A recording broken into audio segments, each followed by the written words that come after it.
No moro! Tässä on Kiisseli 67 ja teen elämäni ensimmäistä unboxing-videota. Olen pitemmän aikaa katsellut itselleni Bluetooth-kuulokkeita. Semmoisia, jotka olisivat mukavat ja toimisivat myös puhelimen kanssa, kun tulee puheluita. Tänään kävin ostamassa Lidlistä tämmöiset Silvercrest Bluetooth-kuulokkeet. Ja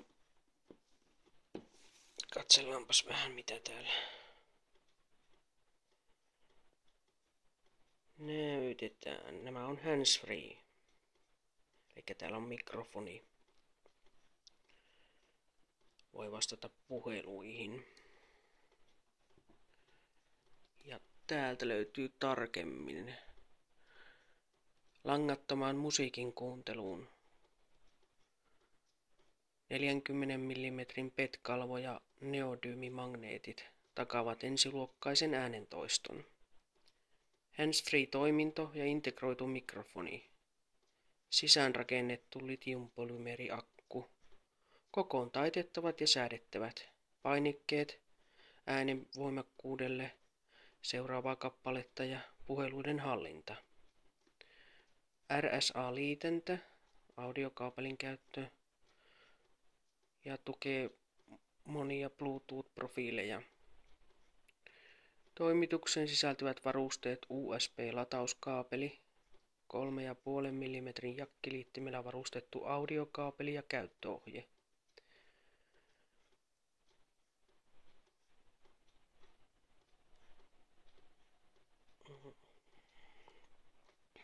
Ja Bluetooth-määritelmä V4.1, kuulokkeiden taajuusalue noin 20–20 000 Hz.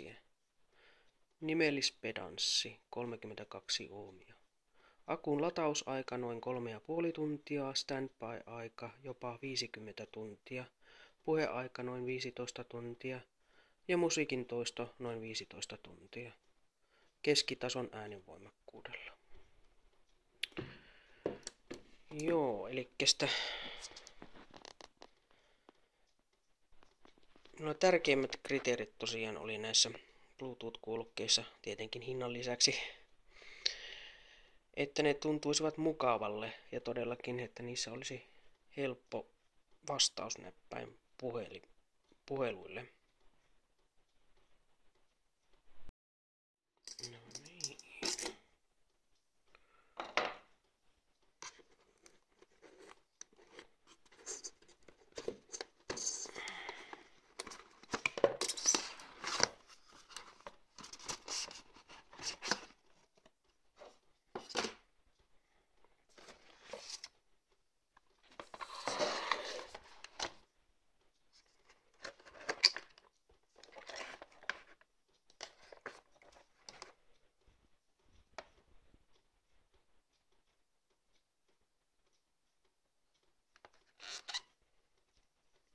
Mukavan tuntuiset nämä kuulokkeen kupit, nämä on tämmöistä pehmeää nahkamaista.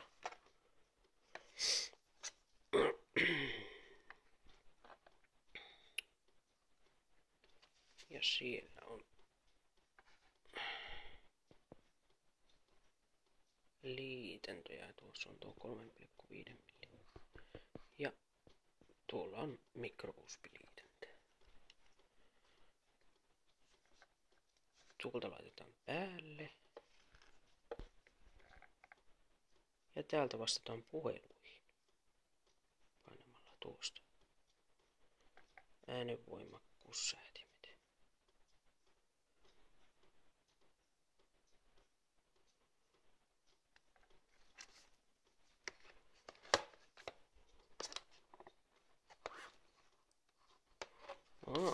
Näinhän nämä saakin kasvaa.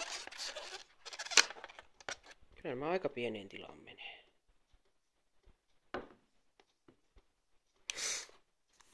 Ja täältä.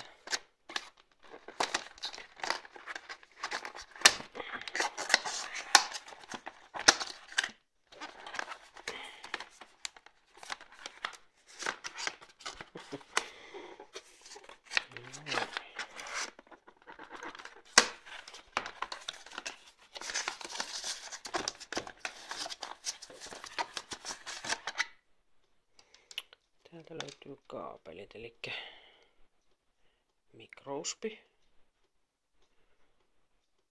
kaapeli, ei näytä olevan mitenkään erityisen pitkä.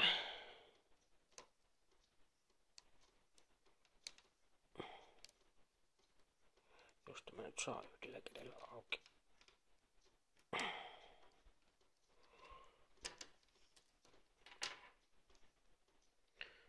No jaa, kyllähän tuo saa latautumaan ihan hienosti. Ja sitten tämä audiokaapeli.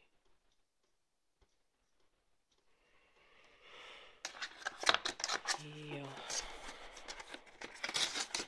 täällä on sitten käyttöohjekirja.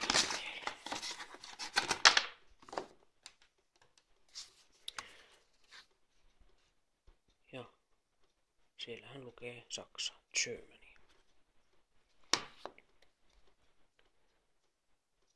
Toisena näyttäisi olevan suomenkieliset ohjeet.